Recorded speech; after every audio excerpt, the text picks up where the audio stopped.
Bismillahirrahmanirrahim. Assalamualaikum warahmatullahi wabarakatuh. Waalaikumsalam warahmatullahi wabarakatuh. Bihamdillahi wassalatu wassalamu ala rasulillah wa ala alihi wa sahbihi wa mawalah wa la hawla wa la quwata illa billahi wa ba'du. Alhamdulillah, segala puja dan puji hanya milik Allah subhanahu wa ta'ala yang telah mempertemukan kita di media Kiswah TV. Semoga Allah subhanahu wa ta'ala senantiasa menjaga kita semuanya, memberikan kesehatan kepada kita semuanya, dijauhkan dari setiap penyakit dan juga wabah. Dan semoga wabah yang sekarang sedang berada di negeri kita diangkat oleh Allah subhanahu wa ta'ala. Salawat dan salam tak lupa kita haturkan demi keberkahan di majelis Kiswah TV di pagi hari ini. Diberkahi Allah subhanahu wa ta'ala. Allahumma salli ala Muhammad wa ala alihi wa sahbihi wa man sara ala nahjihi ila yaumiddin. Pembahasan di pagi hari ini kita akan membahas sebuah kisah yang cukup menarik. Banyak ibrah dan pelajaran nanti yang akan kita petik dari kisah ini. Kita beri tema kisah ini adalah Qissatu Khalilur Rahman Ibrahim alaihi salatu wassalam. Kisah tentang kekasih Allah subhanahu wa ta'ala, Nabi Allah Ibrahim alaihi salatu wassalam. Ma'asyiral muslimin yang dimuliakan Allah subhanahu wa ta'ala, tidak ada kisah terbaik dalam Al-Quran melebihi kisahnya para Nabi dan Rasul. Dan para sahabat Nabi sallallahu alaihi wasallam terkadang bertanya kepada Nabi sallallahu alaihi wasallam tentang para Nabi dan Rasul sebelum Rasul sallallahu alaihi wasallam. Seperti yang ma'ruf dalam sebuah riwayat yang dikeluarkan Imam Ahmad dalam musnadnya dari hadis Abi Dzar Al-Ghifari radhiyallahu an, ketika dia bertanya kepada Nabi sallallahu alaihi wasallam, kam adadul anbiya, berapakah jumlah para nabi ya Rasul? Maka Nabi SAW mengatakan 124.000 nabi dan 315 rasul. Itulah jumlah yang cukup banyak yang dihabarkan Nabi SAW kepada kita. Walaupun kenyataannya tidak semua para nabi dan rasul kisahnya sampai kepada kita. Bahkan yang kita wajib imani 25 nabi dan rasul sekalipun, yang nama-namanya jelas tercantum di dalam Al-Quranul Karim, tidak semua kisahnya sampai kepada kita. Ada para nabi dan rasul yang dicantumkan namanya saja, tapi kisahnya tidak ada. Seperti umpamanya kisah Nabi Dzulkifli, kemudian Ilyasin, kemudian Al-Yasa'. Tidak disebutkan kisahnya dalam Al-Quran, walaupun disebutkan namanya. Atau hanya cuplikannya saja. Seperti kisah Nabi Syuaib, Nabi Saleh, Nabi Lut, dan nabi-nabi yang lainnya. Tapi ada juga nabi yang dikisahkan panjang lebar. Sampai Al-Quran mencantumkan lebih daripada 130 ayat bercerita tentang seorang nabi ini. Seperti Nabi Musa alaihi salatu wassalam diceritakan di masa kecilnya, remajanya, dewasanya, tuanya, bahkan lengkap sekali. Ataupun nabi yang akan kita kisahkan cukup lengkap dalam Al-Quran. Kisah Nabi Allah Ibrahim alaihi salatu wassalam, bagaimana perjalanan hidupnya, baik di Irak, baik di Syam, Palestina, baik di Mesir, ataupun di Jazirah Arab, di Mekah Al-Mukarramah dan sekitarnya. Ma'asyiral muslimin yang dimuliakan Allah Subhanahu wa taala. Kisah Ibrahim alaihi salatu wassalam adalah kisah yang banyak dicantumkan dalam Al-Qur'anul Karim sehingga ada alaqah keterkaitan antara Rasul kita yang sangat erat dengan Nabiullah Ibrahim alaihi salatu wassalam. Contoh saja manasik yang kita disyariatkan padanya, manasik haji dan umrah. Manasik haji dan umrah tidak lain dan bukan melainkan syariatnya Ibrahim alaihi salatu wassalam, yang kemudian menjadi syariat kita umat Islam. Dan itu menunjukkan keterkaitan antara kita dengan Ibrahim alaihi salatu wassalam. Bahkan disebutkan dalam sebuah hadis ketika Nabi sallallahu alaihi wasallam memiliki keturunan dari Maria Kibtiyah. Hadis yang dikeluarkan Imam Muslim dari Anas bin Malik radhiyallahu an. Rasulullah SAW mengatakan, "Wulida li al-lailata ghulam, sammaituhu bismi Abi Ibrahim." Ketika Maria Kibtiyah melahirkan di malam hari, maka Nabi SAW mengatakan, maka aku beri nama anak dari Maria Al-Kibtiyah itu dengan nama bapakku Ibrahim. Maka salah satu putra Nabi SAW namanya Ibrahim, mirip dengan nama Nabiullah Ibrahim alaihi salatu wassalam, karena putra Nabi SAW yang pertama Qasim, kemudian Abdullah, dan yang terakhir Ibrahim. Kenapa Rasul SAW beri nama putranya Ibrahim, salah satu dari putranya Ibrahim? Karena Nabi SAW ingin menyamakan Ibrahim. Kita tahu bahwa Nabi SAW terlahir dari jalur Ismail. Dan Ismail itu putra daripada Hajar, salah satu istri Ibrahim. Dan Hajar itu adalah pemberian dari Raja Mesir kepada Siti Sarah yang kemudian dihadiahkan kepada Ibrahim. Begitu juga Ibrahim putra Nabi SAW, putra daripada budaknya Maria Kibtiyah. Dan Maria Kibtiyah juga hadiah daripada Muqawqis, Raja Mesir. Makanya Nabi SAW memberi nama putranya Ibrahim. Dan itu menunjukkan ada keterkaitan Rasul SAW dengan Nabiullah Ibrahim alaihi salatu wassalam.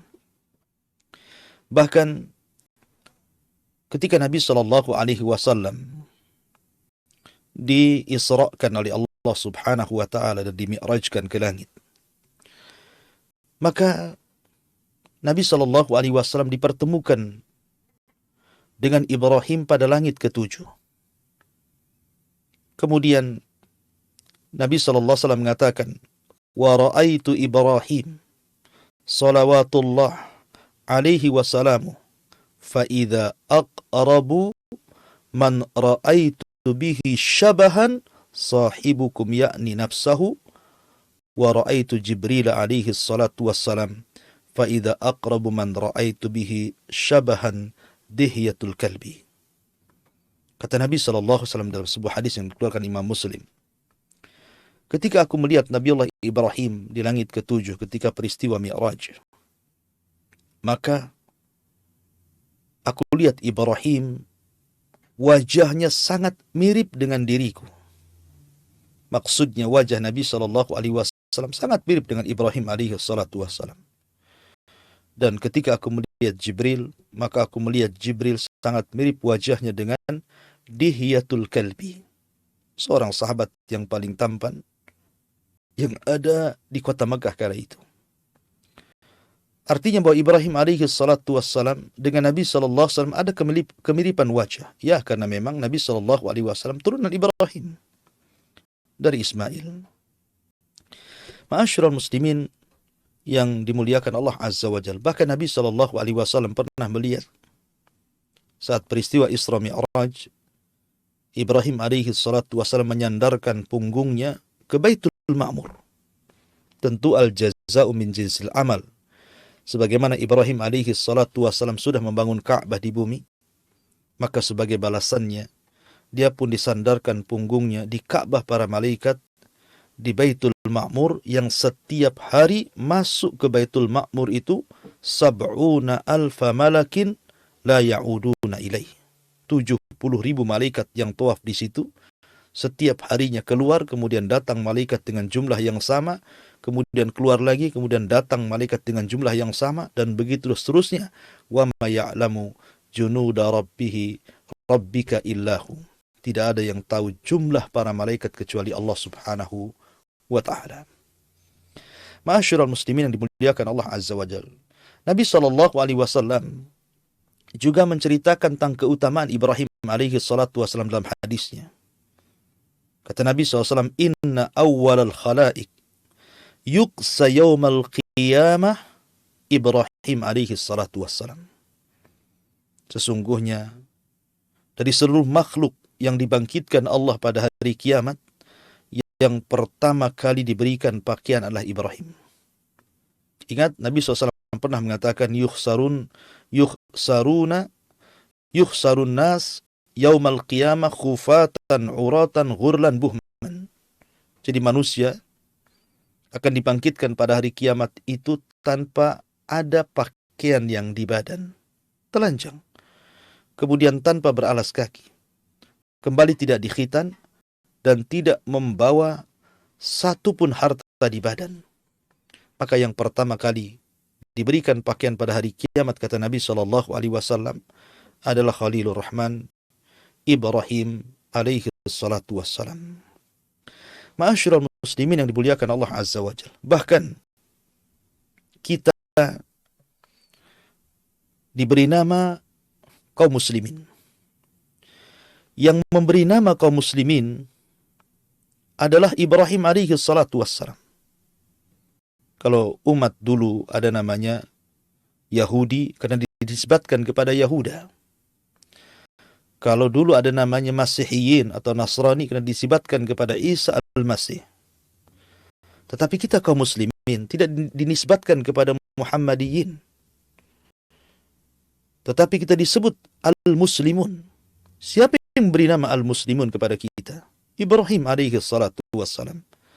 Makanya Allah Subhanahu wa ta'ala berfirman di dalam Al-Quranul Karim, millata abikum Ibrahim huwa sammakumul muslimina min qablu wa fi hadha. Agama abi kalian, bapak kalian Ibrahim, dialah yang memberi nama kepada kalian al-muslimin min qablu wa fi hadha, baik sebelumnya ataupun pada hari ini.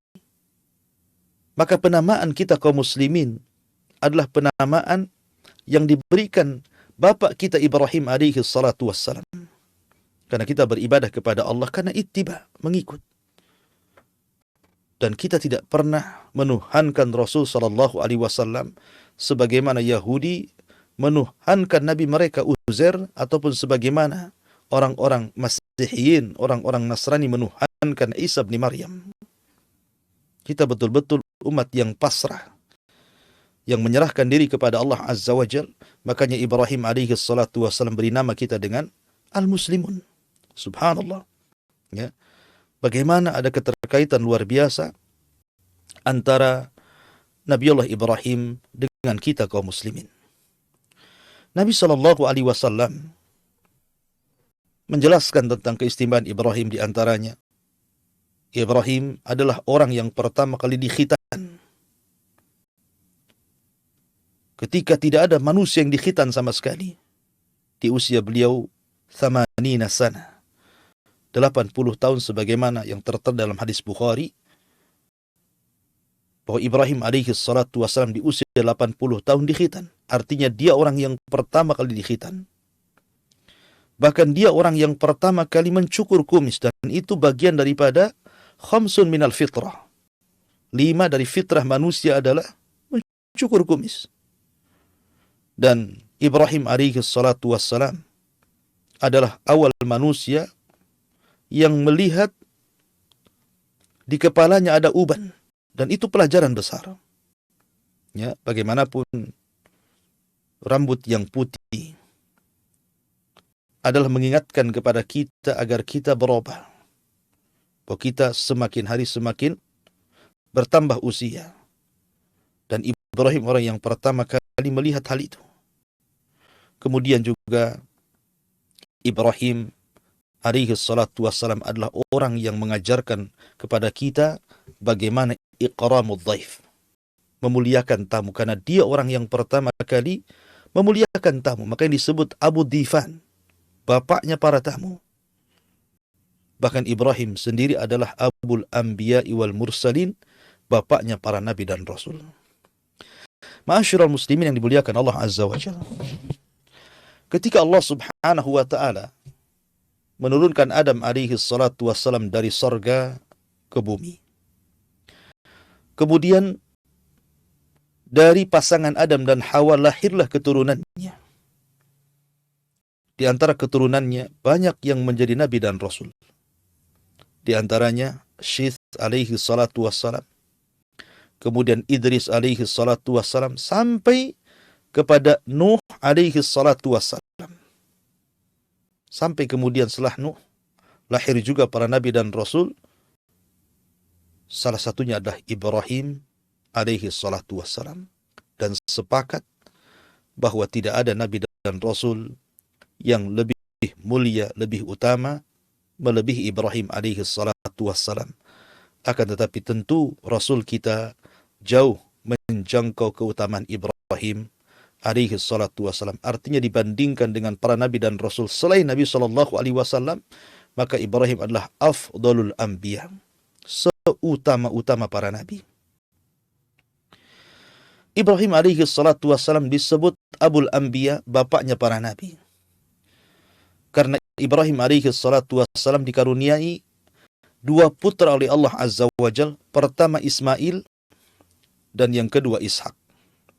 Dari Ishak inilah lahirlah Yakub. Dari Yakub lahirlah Nabi Yusuf.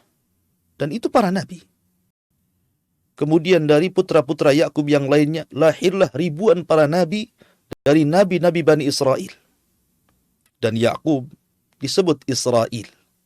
Maka seluruh keturunan Yakub disebut Bani Israel. Dan Il itu artinya Allah.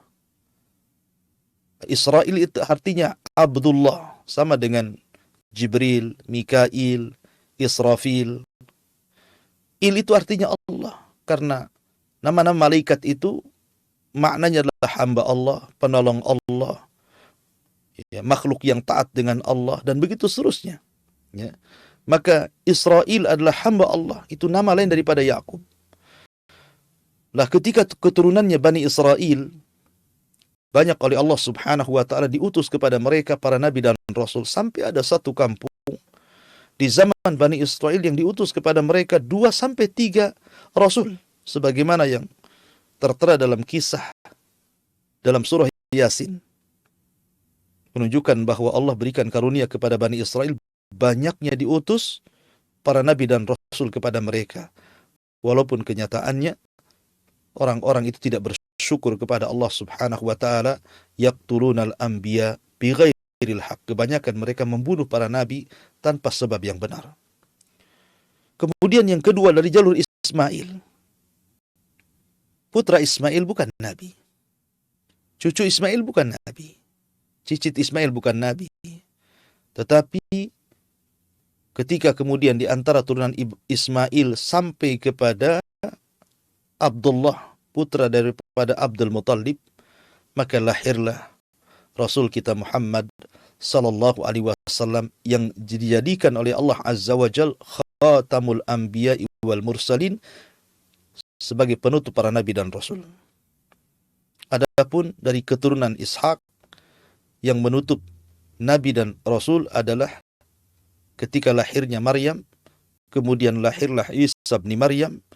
Itulah penutup nabi-nabi Bani Israel, ditutup dengan Isa bin Maryam yang Allah angkat ke langit dan akan turun di akhir zaman.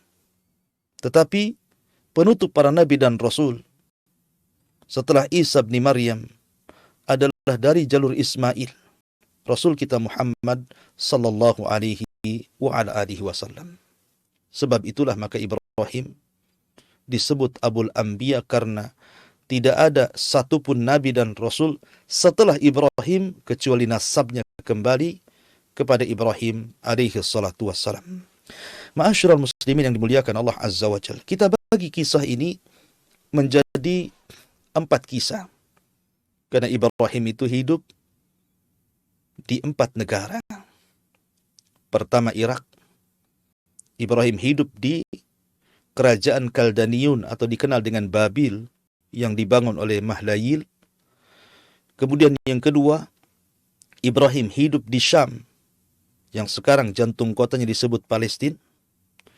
Kemudian yang ketiga, Ibrahim pun pernah hijrah ke Mesir dan juga ada kisah di Mesir. Kemudian Ibrahim pun pernah hijrah ke Mekah Al-Mukarramah, Jazirah Arab, dan memiliki kisah yang panjang di Mekah Al-Mukarramah, sehingga Allah Subhanahu wa taala berfirman, "Wattini waz-zaitun wa turi sinina wa hadzal baladil amin." Demi negeri yang tumbuh padanya tin, maksudnya negeri Irak. Istilah Ibrahim dilahirkan. Waz-zaitun, demi negeri yang tumbuhnya zaitun, maksudnya Syam, Palestina dan sekitarnya. Dan Ibrahim menikah dengan Siti Sarah di sini, dan banyak kisah di sini. Bahkan para nabi lebih banyak diutus di sini. Kemudian Waturi Sinin, Tursina. Bukit Tursina maksudnya diisyaratkan ke Mesir. Karena Ibrahim pernah hijrah ke Mesir dan punya kisah di Mesir. Wahadal baladil amin, dan inilah negeri yang aman, maksudnya Mekah Al-Mukarramah. Karena Ibrahim pernah meletakkan Ismail dan Hajar di negeri ini, yang kemudian negeri ini melahirkan dari turunan Ibrahim Sayyidul Anbiya wal Mursalin, Rasul kita Muhammad sallallahu alaihi wasallam. Inilah pembahasan kita tentang kisah-kisah, mudah-mudahan cukup waktunya. Pertama, Ibrahim alaihi salatu wassalam dan negeri Irak. Kita tahu bahwa Nabi sallallahu alaihi wasallam menceritakan banyak tentang kisah Ibrahim dan juga Al-Quranul Karim. Salah satunya adalah Nabi Ibrahim alaihi salatu wassalam lahir di Irak, di negeri Kaldaniun atau disebut dengan Babil, sebuah negeri yang dibangun oleh Mahlayil. Negeri yang ketika itu dikuasai oleh satu di antara 4 raja yang pernah menguasai dunia, yang disebut dengan Namrud.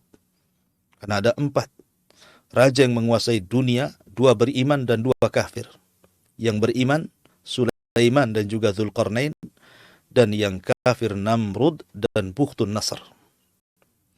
Namrud ini menguasai sebagian besar dunia dan kerajaannya ada di Babil. Di negeri inilah Ibrahim alaihi salatu wassalam dilahirkan. Ibrahim ibnu Azar, putra daripada Azar. Allah Subhanahu wa taala memilih Ibrahim untuk menjadi satu di antara 5 ulul azmi minar rusul. Nuh, Ibrahim, Musa, Isa, dan Nabi sallallahu alaihi wasallam. Sebagaimana adat para nabi, ketika Ibrahim alaihi salatu wasallam diangkat menjadi nabi dan rasul, tentu yang pertama kali dakwahnya adalah ayahandanya, keluarganya. Sama dengan Nabi sallallahu alaihi wasallam. Ketika turun ayat wa angdir asyiratakal aqrabin, berilah peringatan keluarga dekat wahai Muhammad, maka Nabi sallallahu alaihi wasallam mengumpulkan keluarganya di Bukit Safa. Kemudian Nabi SAW mulai mendakwahkan kepada mereka dakwah tauhid, mengajak seluruh keluarganya untuk mengucapkan 2 kalimat syahadat. Asyhadu an la ilaha illallah wa asyhadu anna Muhammadar Rasulullah.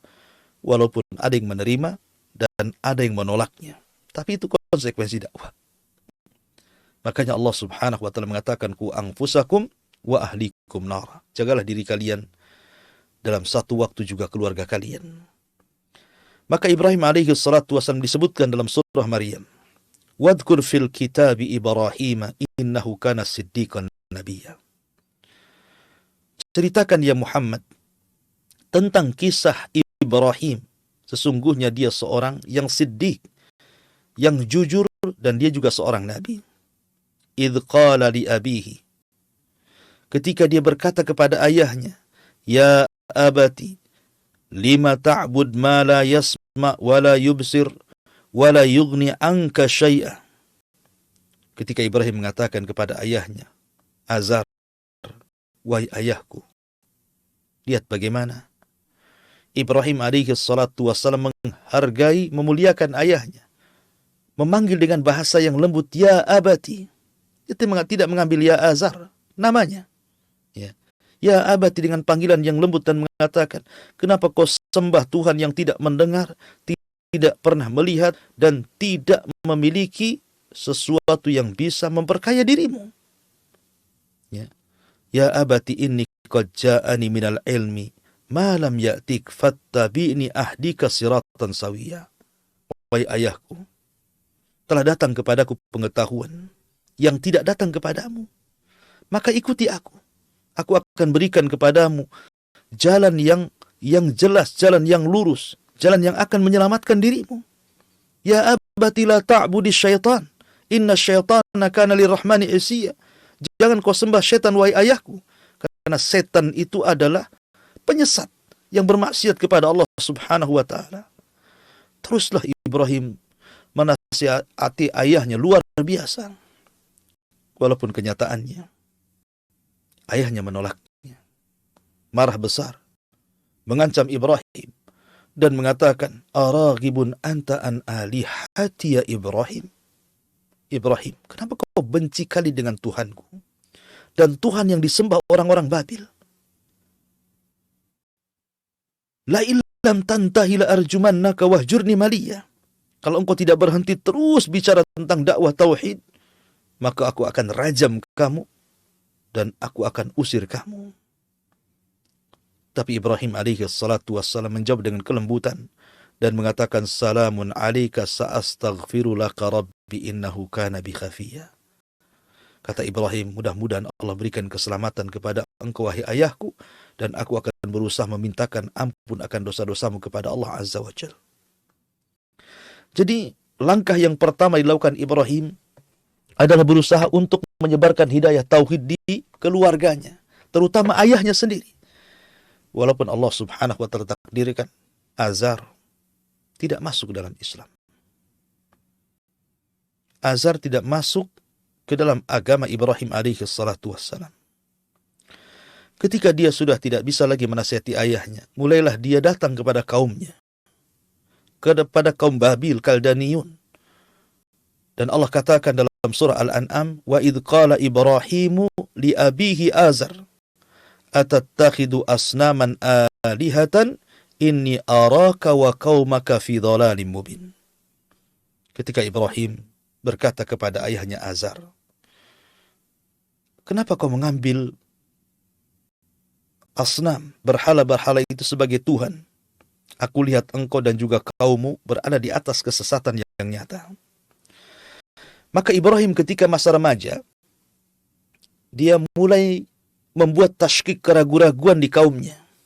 Di masa remaja, Ibrahim alaihi salatu wassalam sudah rajin berdakwah. Ketika kemudian ada sekelompok anak-anak muda yang seusianya, Ibrahim alaihi salatu wassalam pun pura-pura duduk bersama mereka berbincang-bincang. Kemudian Ibrahim alaihi salatu wassalam mulai membuat syubhat kepada Tuhan-Tuhan yang selama ini disembah mereka. Karena di zaman Ibrahim itu banyak orang yang menyembah bintang, menyembah bulan, menyembah matahari, menyembah patung, dan begitu seterusnya. Lah Ibrahim hendak membuat keraguan-raguan kepada mereka bahwa Tuhan yang selama ini kalian sembah itu tidak benar. Maka duduklah Ibrahim di antara anak-anak muda yang ada di situ. Apa kata Ibrahim ketika sudah larut malam? Kemudian orang-orang para penyembah bintang pun mereka mulai menyembah bintang. Kata Ibrahim alaihi salatu wassalam, disebutkan dalam surah Al-An'am, falamma janna alaihi lailu ra'a kaukaba. Ketika malam sudah gelap, bintang sudah bermunculan, maka Ibrahim pun kemudian mengisyaratkan pandangannya ke langit melihat bintang dan mengatakan, hadza rabbi, ini Rabbku. Orang-orang mengatakan Ibrahim sudah mulai menyembah Tuhan. Tetapi ketika kemudian Ibrahim berbincang-bincang sampai pagi hari, dan bintang pun kemudian tidak ada, kata Ibrahim, qala la uhibbul afilin. Aku tidak suka Tuhan yang terkadang muncul, terkadang tenggelam. Ya. Kemudian di hari yang lain Ibrahim alaihi salatu wassalam ketika berada di tengah-tengah purnama, bulan purnama yang sangat terang, dia pun mendatangi lagi anak-anak muda seusianya. Kemudian Ibrahim mengatakan, falamma ra'al qamara bazighan qala hadha rabbi. Ketika dia melihat purnama yang sangat bulat, yang sangat terang, dia mengatakan, oh ini Tuhan saya. Falamma afala qala la illam yahdini rabbi la akunanna minal qaumidh dhalin.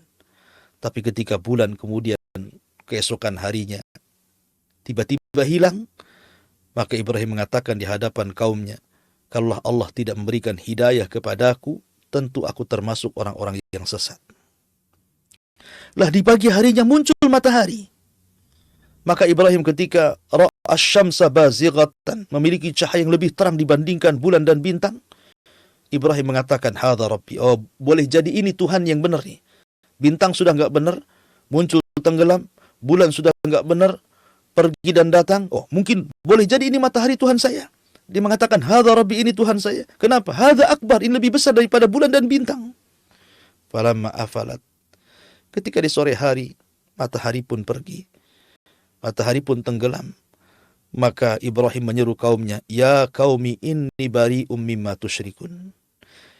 Wahai kaumku, aku berlepas diri dari apa yang kalian sekutukan. Inni wajjahtu wajhiya lilladzi fataras samawati wal ard hanifan wa ma ana minal musyrikin. Sesungguhnya aku arahkan wajahku kepada zat yang telah menciptakan langit dan bumi, hanifan wa ma ana minal musyrikin, yang lurus, yang tidak menyekutukan Allah, dan saya bukan termasuk orang-orang musyrik. Jadi Ibrahim alaihi salatu wassalam membuat keraguan-raguan kepada kaumnya. Sungguhnya Tuhan yang kalian sembah ini tidak benar. Ya, bahwa bintang itu kadang tenggelam, kemudian kadang muncul, bahwa bulan itu kadang datang, kadang pergi, bahwa matahari itu kadang muncul, kadang hilang. Sebenarnya ada zat yang menjadikan bintang, bulan dan matahari itu didatangkan dan dipergikan. Kenapa kalian tidak menyembah zat yang mendatangkan bintang, matahari dan bulan, ataupun yang meniadakan bintang, bulan dan matahari? Seolah-olah Ibrahim ingin mengatakan seperti itu. Ini bintang ini kadang datang, kadang tenggelam, tentu ada yang menjalankannya. Begitu juga bulan dan matahari. Kenapa kalian tidak menyembah yang menjalankannya saja? Seolah-olah Ibrahim ingin mengatakan seperti itu. Dan itu membuat keraguan-raguan kepada kaumnya. Subhanallah. Di waktu remaja Ibrahim mendakwakan dakwah tauhid, dan harusnya kita seperti itu. Walaqad ba'atsna fi kulli ummatir rasulan an i'budullaha wajtanibut taghut. Dan kami utus pada tiap-tiap umat ini seorang rasul, di mana tugasnya menyampaikan sembahlah Allah, tauhidkan Allah, esakan Allah, dan jauhi sesembahan selain daripada Allah alias taghut. Itulah tugas kita mendakwahkan tauhid. Ma'asyiral muslimin yang dimuliakan Allah Azza wa Jalla. Tetapi kaumnya pun kaum yang degil, susah beriman kepada Allah Azza wa Jalla. Maka Ibrahim pun kemudian mulai bersiasat, karena ketika itu kerajaan dipimpin Namrud, dan Namrud dan kaumnya di Babil itu para penyembah berhala, macam-macam disembah, matahari, bulan, bintang, macam-macam. Ya. Maka suatu ketika Ibrahim alaihi salatu wassalam melihat bahwa di kerajaannya akan ada pesta yang sangat besar, pesta kerajaan, di mana manusia akan keluar dari istana dan berkumpul di sebuah lapangan. Maka Ibrahim mulai bersiasat di sini. Ketika ayahandanya meminta kepada Ibrahim untuk ikut berpesta dengan id kerajaan kala itu, tetapi Ibrahim alaihi salatu wassalam berbohong kepada ayahnya dan mengatakan, inni sakim, saya lagi sakit. Kalau ayahanda ingin pergi-pergi saja. Padahal Ibrahim mengatakan seperti itu. Dia ada siasat besar, ingin menghancurkan patung-patung Namrud. Maka ketika betul-betul Ibrahim alaihi salatu wassalam mengatakan, "Wa tallah la akidanna asnamakum ba'da an tuwallu mudbirin." Demi Allah, aku akan membuat siasat terhadap patung-patung kalian setelah kalian pergi mengadakan Id. Faja'alahum judadan illa kabiran lahum la'allahum ilaihi yarji'un. Maka Ibrahim pun masuk ke dalam istana, ke ruangan khusus. Banyak berhala-berhala yang memang diagungkan Namrud dan juga para pengikutnya. Disitulah Ibrahim mulai menghancurkan patung-patung itu. Tidak ada satupun patung yang tersisa kecuali dihancurkan. Tapi Ibrahim membiarkan yang paling besar dari patung itu. Dibiarkan. Supaya apa? La'allahum ilaihi yarjun. Agar mereka kembali mentauhidkan Allah. Tujuan Ibrahim ini bukan hendak menghancurkan patung. Karena patung itu bisa dibuat lagi. Bahkan mungkin lebih besar daripada itu. Bukan itu. Kalau tujuan Ibrahim hanya menghancurkan patung, besok dia dibangun lagi patung itu, dibuat lagi, bahkan mungkin lebih besar dibandingkan patung yang dihancurkan Ibrahim. Tapi Ibrahim bukan itu tujuannya. Ibrahim itu ingin memberikan pelajaran. Kalau patung-patung itu tidak sanggup melindungi mereka, bagaimana melindungi orang lain? Kalau patung-patung sendiri dihancurkan oleh Ibrahim, tidak sanggup melindungi mereka, bagaimana akan kemudian melindungi selama ini menyembahnya? Itu maksudnya Ibrahim, supaya mereka berakal. Bahwa perbuatan mereka itu jauh daripada akal. Makanya dia mengatakan, la'allahum ilaihi yarji'un, akan mereka kembali mentauhidkan Allah subhanahu wa ta'ala. Ketika betul-betul sudah dihancurkan, kemudian dibiarkan patung yang sangat besar, kemudian dikalungkan palunya di patung yang sangat besar. Tiba-tiba kemudian Ibrahim keluar dari situ.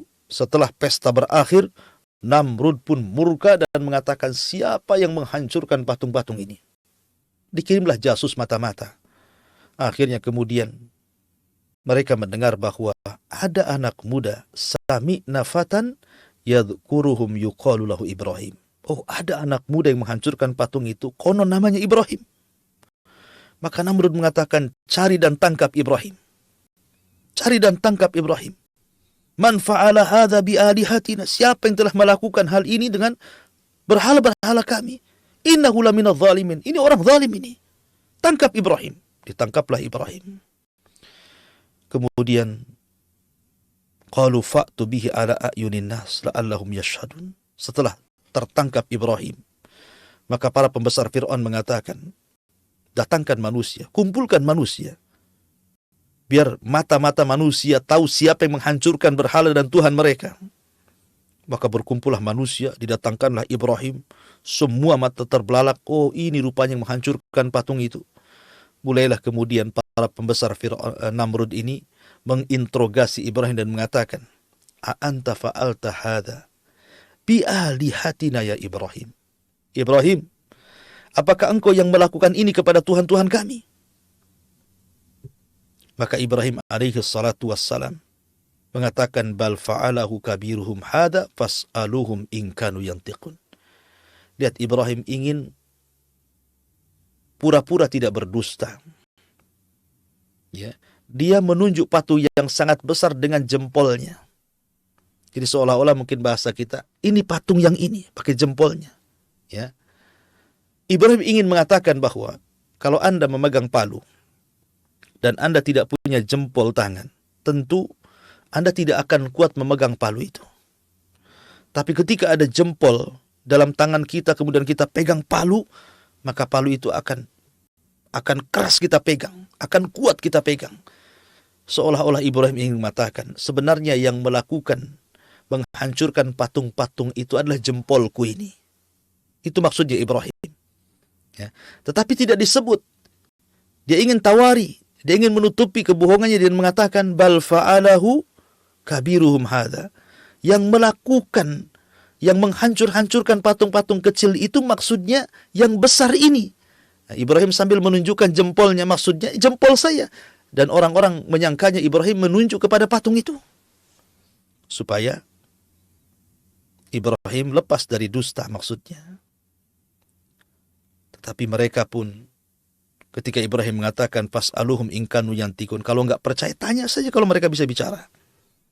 Farajau ila anfusihim faqalu innakum antumudz zalimun. Karena mereka tidak bisa membantah hujah Ibrahim yang sangat kuat. Maka mereka pun melakukan kekuatan hujjah dengan cara membakar Ibrahim dan mengatakan qalu harrikuhu wansuru alihatikum in kuntum fa'ilin. Kalian harus membela Tuhan-Tuhan kalian, bakar anak ini. Ya. Maka sepakatlah mereka pun mengumpulkan kayu bakar berhari-hari sampai menggunung kemudian dibakar. Maka Ibrahim alaihi salatu wassalam ketika itu disiapkan untuk dilempar ke dalam api itu. Menggunakan manjani ketepel besar karena tidak mungkin dimasukkan. Mendekat api pun panas. Maka dilemparlah Ibrahim alaihi salatu wassalam ke dalam api itu. Subhanallah. Para malaikat telah siap siaga menawarkan kekuatan mereka untuk menolong Ibrahim. Termasuk Jibril, Mikail, malaikat Jabal. Semua para malaikat menawarkan. Tapi Ibrahim hanya mengatakan, amma ilaikum fala, wa amma ilallahi fabala. Kalau aku harus meminta pertolongan kepada kalian, wahai para malaikat, tidak. Aku tidak akan minta pertolongan kepada kalian. Tapi kalau aku meminta pertolongan kepada Allah, ya. Aku hanya meminta pertolongan kepada Allah. Hasbunallah wa ni'mal wakil, ni'mal maula wa ni'man nasir. Itu pula yang dikatakan Nabi SAW ketika Abi Sufyan menakut-nakuti akan datang kelompok tentara besar menyerang Madinah. Maka Rasul dan para sahabatnya mengatakan hasbunallah wa ni'mal wakil. Seperti perkataan Ibrahim ketika dilempar ke dalam api, hasbunallah wa ni'mal wakil. Cukuplah Allah karena dia sebaik-baik pelindung.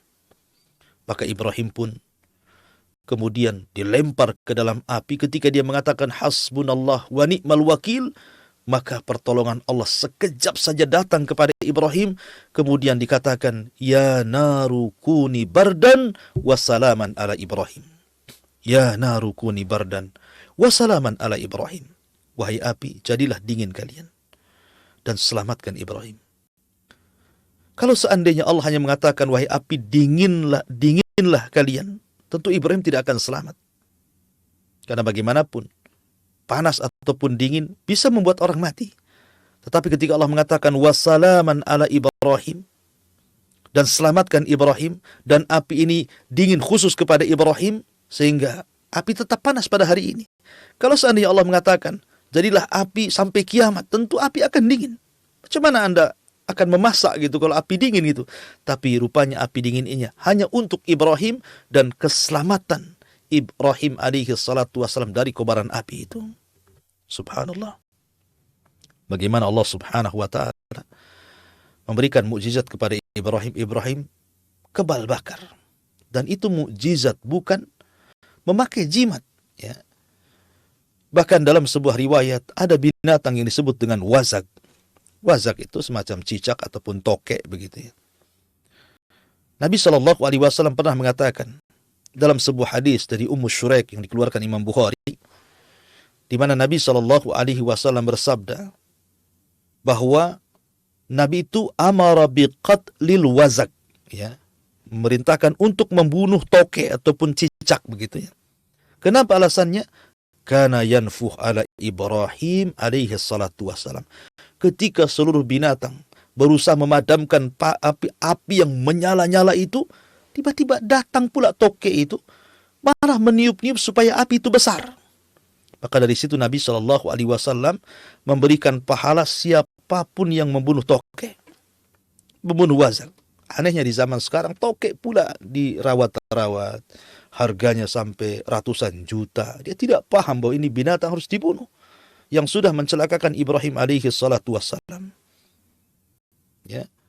Ma'asyiral muslimin yang dimuliakan Allah Azza, padahal di dalam membunuh cicak atau tokek itu dapat pahala karena Rasulullah SAW menganggap itu faisiqah, binatang fasik, ya, yang sudah menyakiti Nabiullah Ibrahim alaihi salatu wassalam.